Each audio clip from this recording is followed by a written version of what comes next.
Yo, what is going on, guys? Doge's Refuge here, back with another Rainbow Six Siege video. Today we're doing a Rainbow Six Siege video on Outbreak, basically 5 tips to get good at Outbreak. So if you didn't already know, Rainbow Six Siege came out with the new Outbreak event like a week ago, and basically it's the zombie mode for Rainbow Six Siege that people have been asking for since like the dawn of time. So it's out. So I'll be happy to bring you 5 tips just to remember so that you can improve your survivability in the game and basically just become better at Outbreak event. If you guys do like the video, make sure to leave a like and subscribe, but nevertheless, let's get right into the video. For the number 5 spot, we have the tip to just use your flashlight. Yes, it's the icon at the bottom of your screen. It looks like a flashlight. Turn it on and turn it off. It's there, so just pay attention to it. Basically what the flashlight does is it alerts zombies that you're there if they see the light. So you can turn it off and turn it on when necessary. To me, I don't even need it at all, simply because my brightness is at 85 and I don't need to use the flashlight at all. I could just keep it off the whole game and I pretty much won't ever need it. But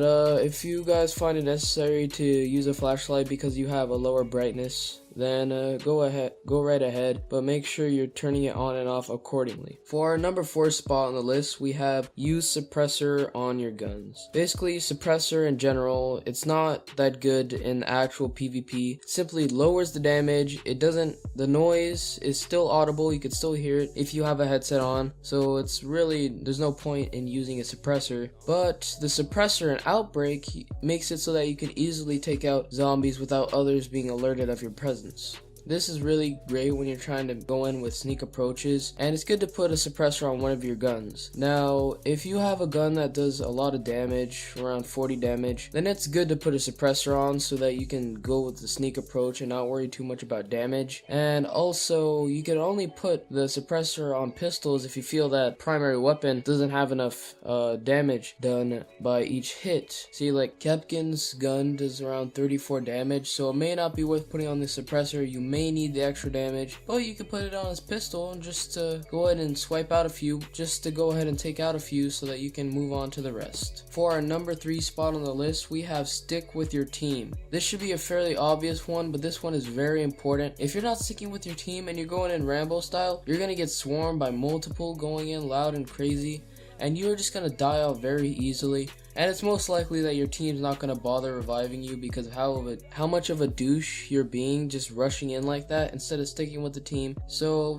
fairly obvious one, but it's a very important one at the number 3 spot. Number 2 on this list is going for headshots. Now, a lot of people don't think about this, but you know, they're zombies, so it's hard for them to get to you in the first place. It's okay if you potato a little bit, so why is it necessary to go for headshots? Now, if you're going especially with the sneak approach and you have out your suppressor, you should be definitely going for headshots and headshotting them so that 1, they're taken out quicker, and 2, you waste less bullets. You want to waste less bullets because you can run out of bullets very fast for the amount of zombies you're wasting your ammo on. So just going for headshots when you're sneaking up on them, or even when they're rushing you, just try to go for that nice headshot so that you can kill them quicker, save your ammo, and yeah, just overall going for the headshots is important. But it doesn't matter, there's infinite ammo. You can always, collect some more. But when you're in the heat of battle, sometimes you don't have the time for that. So, just conserve the ammo.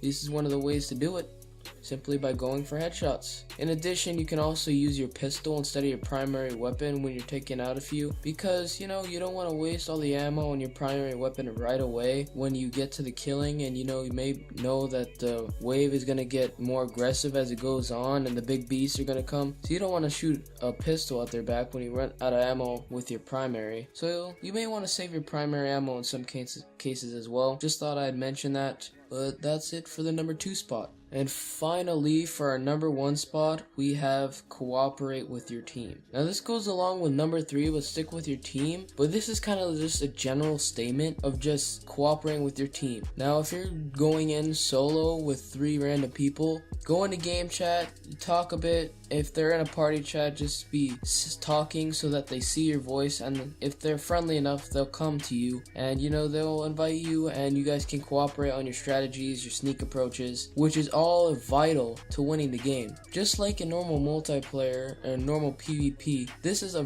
pretty big tip as it is in Outbreak. You could go in, run and gun, but you're gonna need your team in the end, and you're gonna end up getting downed. So cooperating with your team on how you approach objectives and reinforcing and stuff, and making sure you check with your team before you plant the bomb and stuff like that. This is stuff that's gonna make sure that you get to the end and make sure that you survive Outbreak and overall become better at the Outbreak event. But that's pretty much all, guys. Those are my 5 tips for Outbreak. If you guys did enjoy, make sure to like and subscribe. If you want more Outbreak tips or you want more tips and tricks videos, then make sure to subscribe and like the video. And also make sure to check out my Twitch and Twitter, link in description. But yeah, guys, that's pretty much it. Thank you all so much for watching, and I'll see you all in the next video. Peace. If I may,